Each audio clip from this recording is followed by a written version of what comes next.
ఆరజ, నువ్వు ఎప్పుడైనా సెట్ అన్న మాట విన్నావా? విన్నా. అది నెక్లెస్ సెట్, ఇంకా మా తాత వేసుకునే పళ్ళల్లో టీత్ ఆ, పళ్ళ అట్లా. సెట్, నెక్లెస్ సెట్, ఇంకొకటి కూడా వినుంటావే, డిన్నర్ సెట్. ఆ, డిన్నర్ సెట్ అంటే నీకు సెట్ అనేది, నీకు ఈ వర్డ్ అనేది కొత్త ఏం కాదు మ్హూ. నీకు. కాదు. అయితే ఆ సెట్ అంటే ఇప్పుడు దీన్ని బట్టి నీకు ఏమర్థమైంది? పళ్ళు ఉన్నాయి కదా, తాత పళ్ళ సెట్ అన్నావు కాబట్టి నేను పళ్ళని చెప్తాను. మ్, పళ్ళ సెట్లో అసలు పళ్ళ సెట్ అని ఎందుకంటాం దాన్ని అంటే, ఆ పళ్ళల్లో ఏముంటాయి చెప్పండి? పళ్ళల్లో మనకి molar teeth, pre molar, incisors, canines ఉన్నాయి కదా. నీకు విలేసన్లో ఉన్నాయి కదా ఇవన్నీ.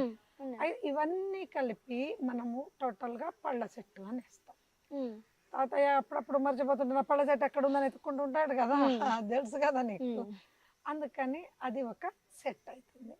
ఇంకపోతే నెక్లెస్ సెట్. నెక్లెస్ సెట్ అంటే మెడలో ఒక నెక్లెస్ వేసుకుంటుంది. మమ్మీ తయారైనప్పుడు ఎట్లా వెళ్తుంది ఫంక్షన్కి?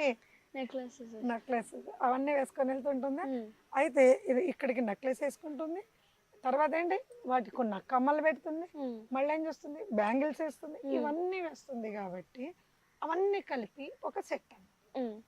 బ్యాంగిల్స్, నెక్లెస్ అనగా నెక్లెస్ ఒక్కటి, సెట్ అనగానే ఒక్కటి రాలేదు. ఏమేమి వచ్చినాయి?